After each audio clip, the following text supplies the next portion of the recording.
If someone looked from the outside and said I was the luckiest woman on the Majestic Spirit cruise ship, I might have laughed. But who really sees the heart of a forgotten grandmother? The last week of June in Tampa always brings the real start of summer. The scent of sunscreen in the air, children running in the yards, families packing their bags for those long-awaited vacations. I packed mine too. I folded my linen dresses, the blue sandals I bought on sale at Walmart, and even took my old Kodak camera, the one I used for Brian's birthday parties, my only son. But that morning, I packed everything without an invitation. The phone rang. It was Brian, always busy, always in a hurry. "Mom, we're heading to the port early. Rachel booked a spa session, so it'll be a rush. Do you want me to help with the bags?" Silence. I heard a muffled giggle in the background.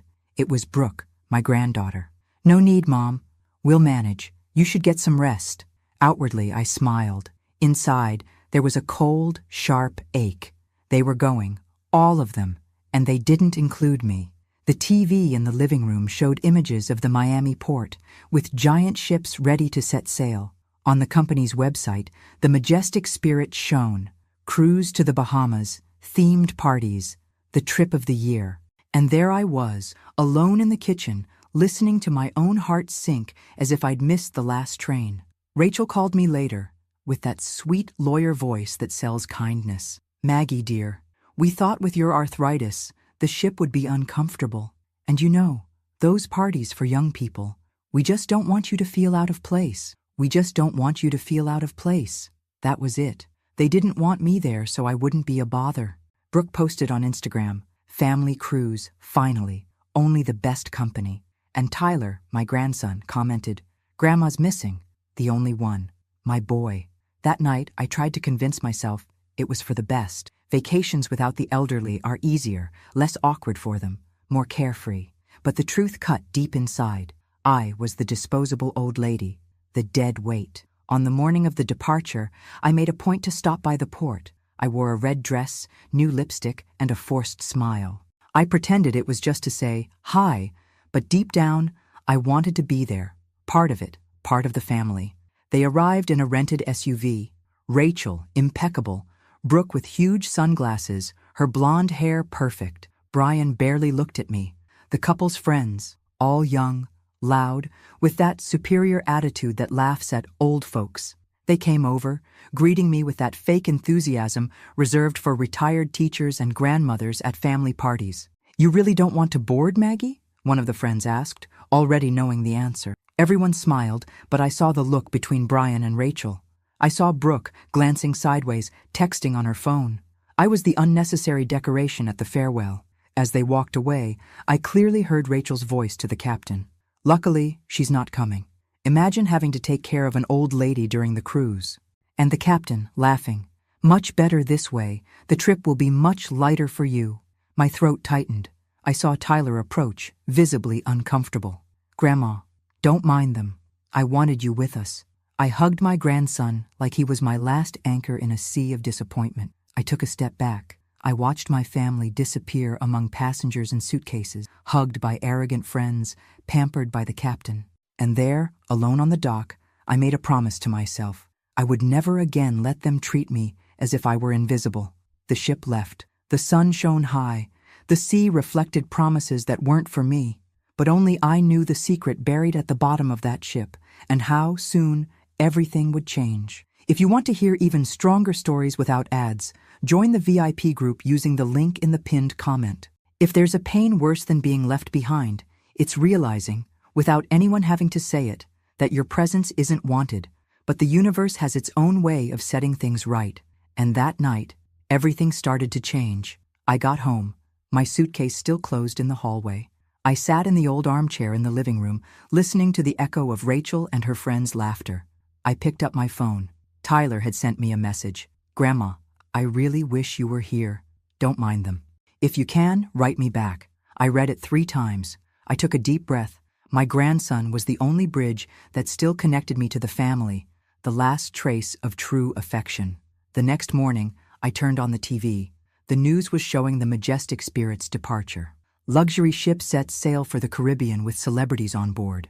I recognized Rachel's silhouette, smiling next to the captain, posing for pictures. It didn't take long for the first photos to pop up on Instagram. The group at the casino, the glowing pool, everyone beaming, except Tyler. In most of the pictures, he was off to the side, looking lost. I tried to distract myself, made pancakes with maple syrup, a tradition since Brian was little. But with every bite, my throat tightened. My phone rang, an unknown number. "Mrs. Bennett, this is the Majestic Cruises office. Could you come in for a meeting with our legal department?" My knees shook. "A meeting? Now?" "It's about renewing your partnership contract, ma'am." The voice was formal, polite, leaving no room to refuse. I grabbed the first taxi of the morning. The Majestic Cruises building was all glass, with American flags waving at the entrance. The air conditioning was freezing, the smell of strong coffee and fresh donuts in the air. "Welcome, Mrs. Bennett." A young executive led me into a meeting room. I sat down, looking at the picture on the wall, a huge photo of the Majestic Spirit crossing the blue sea. "You hold a significant share in our company. The new contract grants you a higher profile in the ship's management, including veto power over strategic decisions." He slid a contract across the table. Inside, I exploded with panic and anger. "They have no idea. No one in my family knows." I signed. The amount? $300,000, paid in 3 installments. Enough money to change anyone's future. My secret was safe, for now. I left the meeting trembling with emotion. My family, so focused on leaving me out, had no idea of the power I held in my hands. That night, Tyler called me secretly from his cabin on the ship. "Grandma, I wish I was there with you. All they care about is partying. It's not actually fun." My voice cracked. "I love you, Tyler, and I promise, before you know it, you'll understand who I really am in this story." Rachel, Brian, Brooke, and their friends were posting snobbish stories from the fancy restaurant dinner, making fun of the boring old people at the nearby tables. I listened to the audio clips, feeling my chest tighten more and more. "She would have just gotten in the way, right?" Rachel laughed, thinking the video was private. That night, I drank wine alone on the porch, looking up at the Tampa sky. Every star seemed to laugh at me, but I laughed right back. If only they knew the tide is turning. If you've made it this far, subscribe to the channel for more stories like this. You won't believe what's still to come. During cruise week, my days in Tampa felt endless. With every new post, Brian, Rachel, and their friends made a point of showing just how well they were doing without me. Photos of champagne at sunset, lavish tables on the deck, laughter around the infinity pool. And always in the background, Brooke, my granddaughter, laughing out loud at some joke, admiring her own reflection in her phone. I tried not to let it get to me, but Rachel's voice, captured in a video that went viral in the family group, hit me hard. Good thing Maggie stayed behind. Imagine her here, watching every glass, complaining about the music volume. She'd ruin the whole trip. Even Tyler, my dear grandson, was ignored in several photos. I felt sorry for him. He tried to send me updates secretly through WhatsApp. "Grandma, Brooke barely talks to me. Dad only hangs out with the captain and the rich friends. I feel weird here. I miss you." I wanted to hug him, to tell him everything would be okay. But deep down, I knew that trip was just another act in the big theater my family had been staging for years. On the 4th night, I couldn't take it anymore. I went down to the Tampa port and stood watching the ships lit up on the horizon. There was the Majestic Spirit, so close yet so far. I smelled the salty air, felt the damp breeze, heard the seagulls crying. I closed my eyes. I deserved to be there.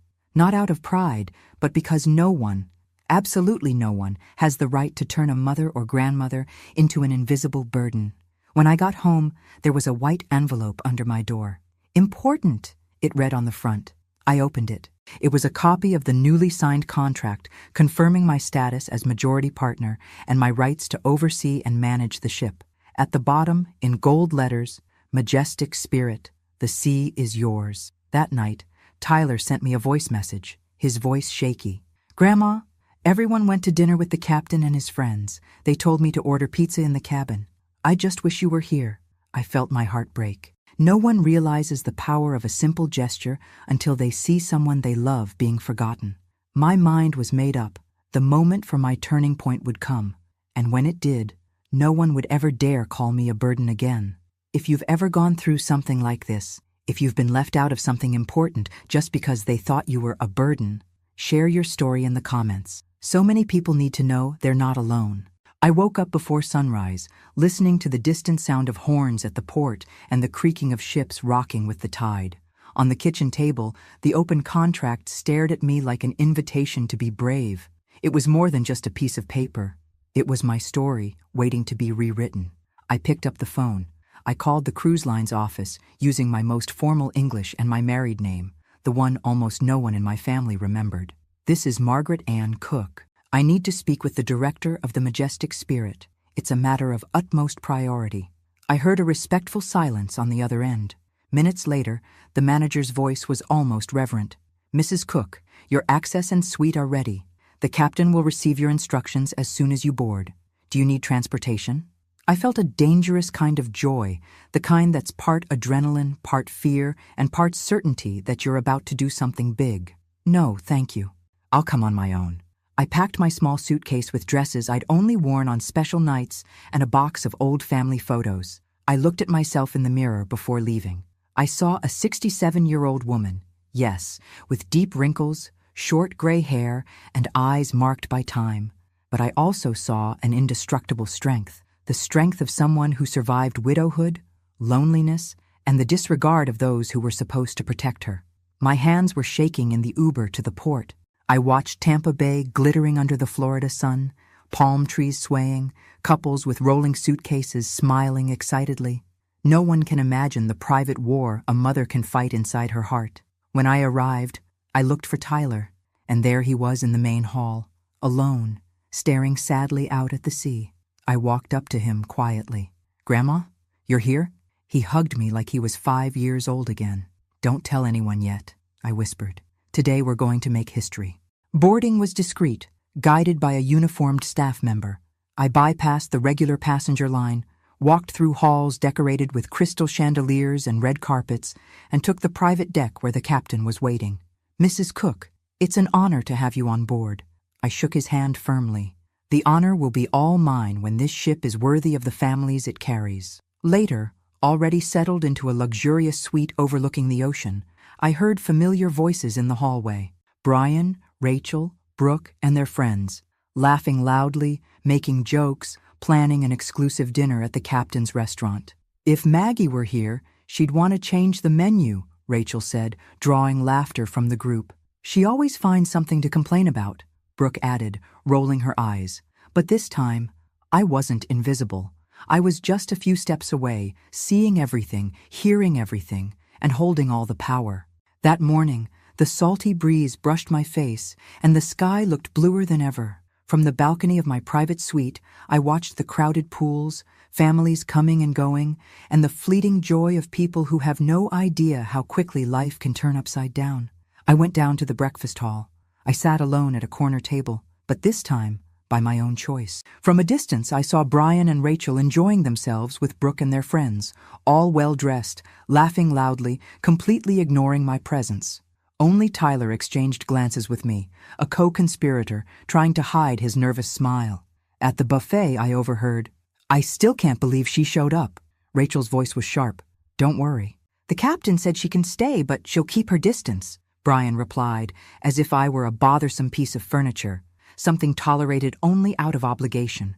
Their friends joined in, making almost disguised, mean-spirited jokes. "Bet she'll complain about the smell of the food? Hope she doesn't ask to switch rooms again." With each comment, I felt my blood boil, but I swallowed my pride. I've learned that the best revenge is made of silence and power. Soon after, there was a commotion at the ship's reception. 2 VIP guest couples were furious. One was a famous investor from Miami, the other an influential lawyer from New York. A missing suitcase, disappointing service, threats of a lawsuit. The captain, under pressure, was urgently called in. Tyler ran over to me, anxious. "Grandma, there's a huge problem. They're saying they'll sue the ship." "Calm down, sweetheart. Some things only your grandmother can handle." I called the captain for a private conversation, making my role very clear. "I'm not just the owner of this ship. I also know exactly how to handle a crisis." He turned pale. "Mrs. Cook, I didn't realize you were keeping such a close eye on things." "Well, now you do. And if you want to keep your job, treat my guests, all of them, no exceptions, with dignity, including my family." The captain moved quickly.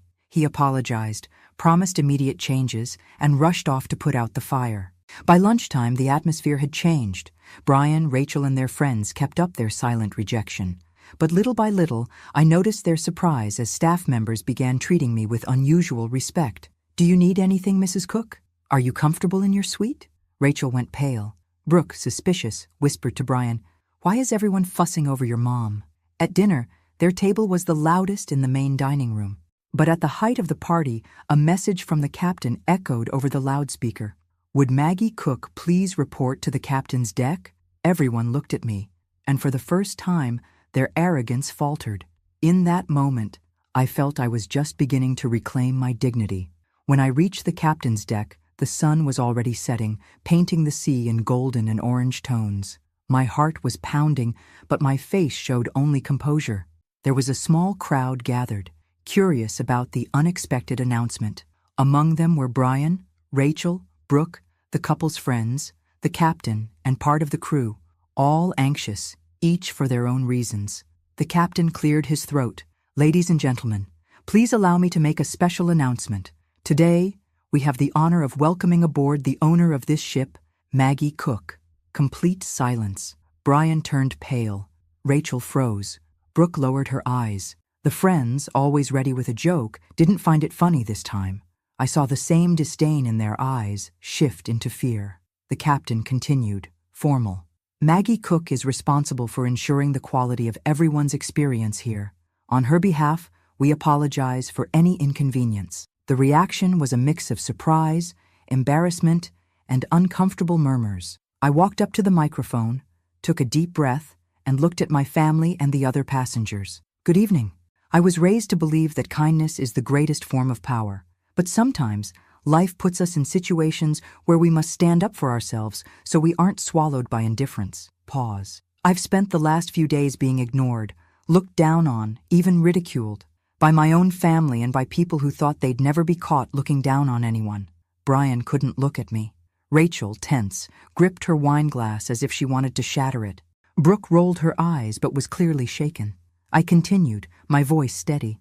"This ship, these people, this story, all of this has taught me that no one should accept being treated as invisible. Not even the old ladies who so often keep everyone's dreams afloat." There were a few timid claps from the back. But what moved me most was Tyler's gaze, proud, with tears in his eyes. My grandson, the only one who always stood by me. The captain announced the beginning of a new policy of respect and kindness on board, using my name as a reference for any guest who felt mistreated. Right then, I saw the wounded pride in the faces of those who had mocked me, but also, for the first time, a genuine respect in the eyes of those who had never truly seen me. If you've made it this far, subscribe to the channel. There's so much more to come, and no one could have guessed what that night still had in store. As I left the deck, Brian stopped me, his voice trembling. "Mom, why did you never tell us?" I looked him in the eyes. "Because I wanted you to see who I really am for yourselves. Not everyone deserves all the answers. Sometimes the plain truth is enough." And that night, I knew, was only the beginning of the biggest turning point of my life. The news spread through the ship like wildfire. Everyone knew. Everyone stared. Suddenly, that old lady, who was invisible now, had a name, a face, and power. The dining room, once so cold to me, was now full of whispers and curious looks. Brian tried to act natural, but his flushed skin betrayed his shame. Rachel pretended to be dignified, but avoided me. Brooke, who had mocked my outdated dress at the previous dinner, now forced fake smiles. That night, as jazz played in the main hall, I sat alone, or so I thought. Tyler, my grandson, came over with 2 glasses of lemonade. "Can I sit with you, Grandma?" He was the only honest face in that storm of convenience. We talked about music, about how the ship's hamburgers didn't come close to the ones I used to make in Ohio in the 90s. "You know, Grandma, I always thought you were different, stronger. Sometimes, Tyler, being strong just means not giving up when everyone wants you to disappear." In the middle of the night, an incident changed everything. A group of passengers, close friends of the captain, known for demanding special treatment, got into trouble in the VIP section of the casino. There were accusations of discrimination against staff and a small commotion. I was called in as the owner of the ship. Everyone was there, including my son and Rachel, trying to avoid any responsibility. "Mrs. Cook, we need your decision." The captain looked smaller now. I listened to each side, analyzed the situation, and very clearly ordered the expulsion of those responsible, even though they were friends of the captain and known by my family. I explained in front of everyone that respect and justice were more important than any social ties. "If you can't accept the rules on my ship, you're not welcome." Some guests applauded. Others, including Brooke, looked at me as if they were seeing a ghost. Brian stood frozen, speechless. The next morning, the ship's daily paper already read, "Ship owner makes historic decision, defends crew."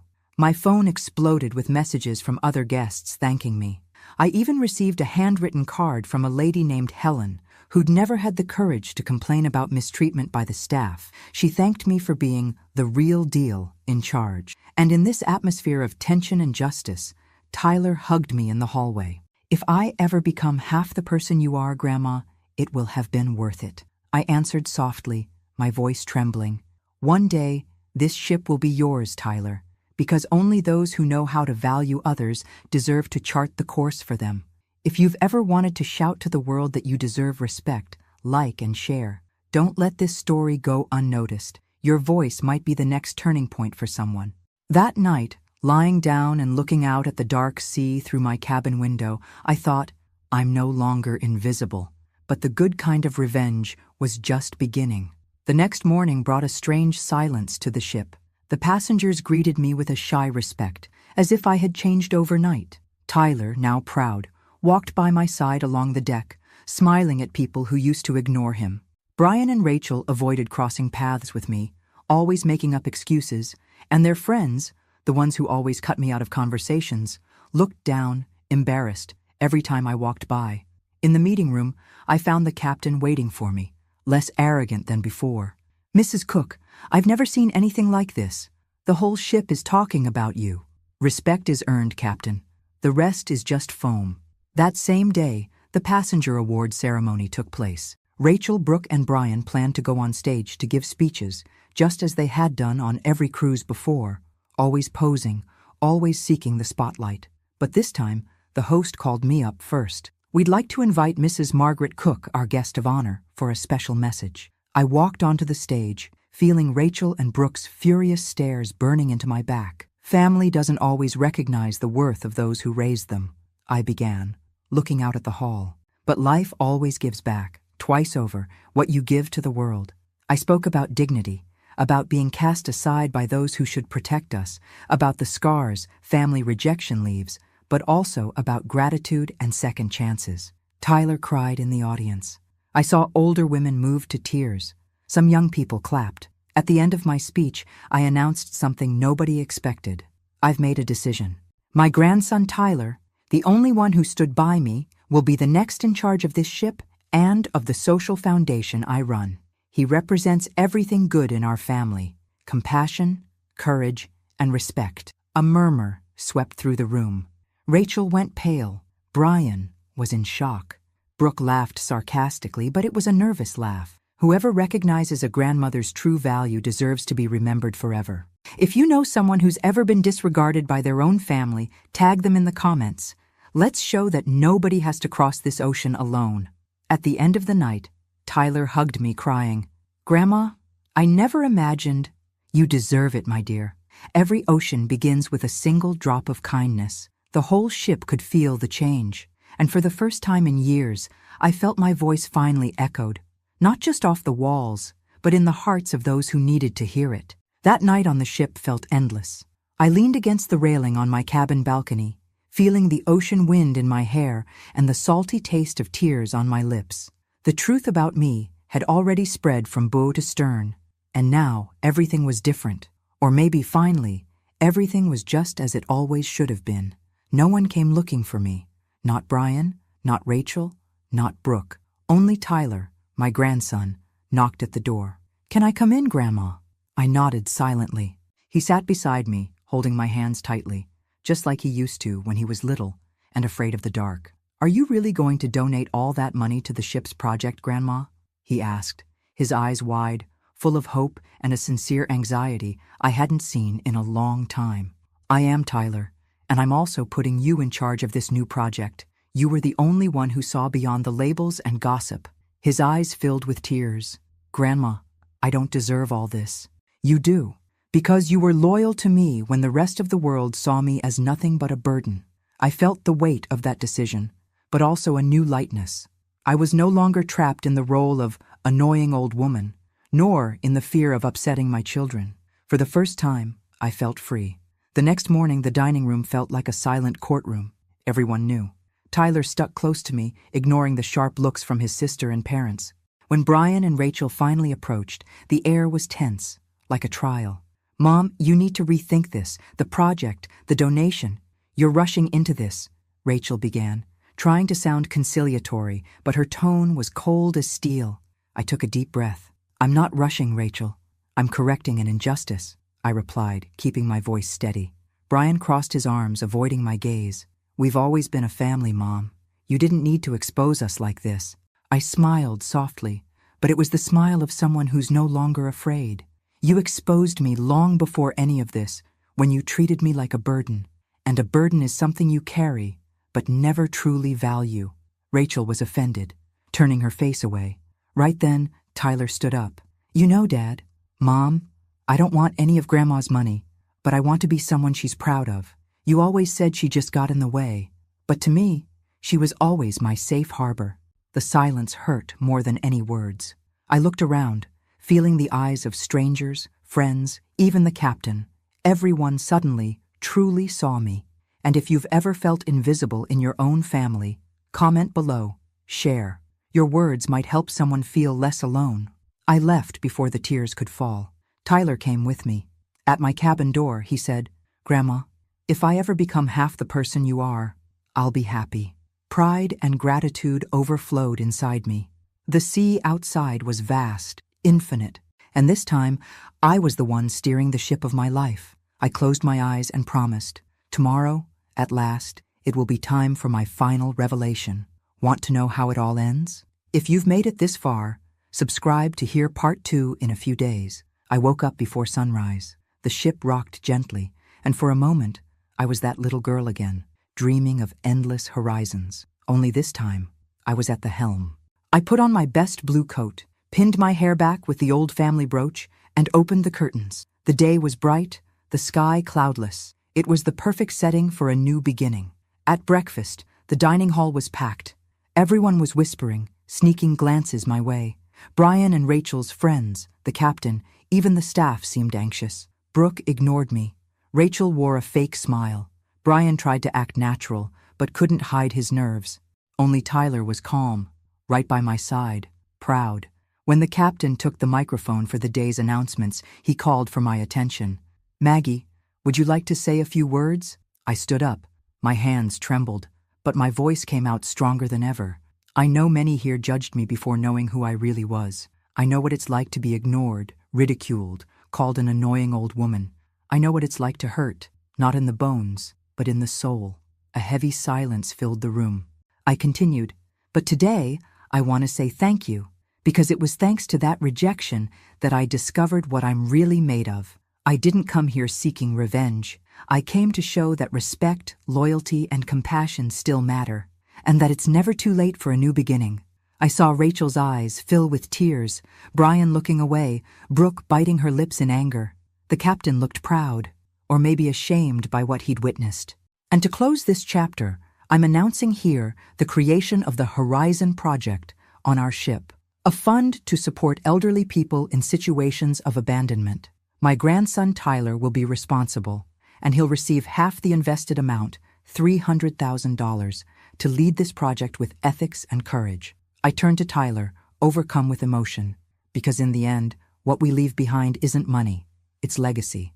The hall erupted in applause. For the first time, I felt everyone was truly with me. Tyler was crying, the staff smiling, and even some of the couple's friends looked impressed. At the end, Brian came up to me, his voice trembling. "Mom, I'm sorry. I forgive you, but I won't forget. That's life, son. We learn through love or through pain. I hope you make better choices from now on." When I stepped out onto the balcony to look at the sea, Tyler hugged me. "Grandma, you changed my life." I smiled. "And you changed mine." Never forget, the one who laughs last, laughs best. The ship sailed on, carrying with it a new story, mine. And if you've made it this far, don't forget to like, comment with your own story, and share. Your voice could be the new beginning for someone else. And if you want to hear more real, life-changing stories, join the VIP group using the link in the pinned comment. Life, after all, is full of turning points.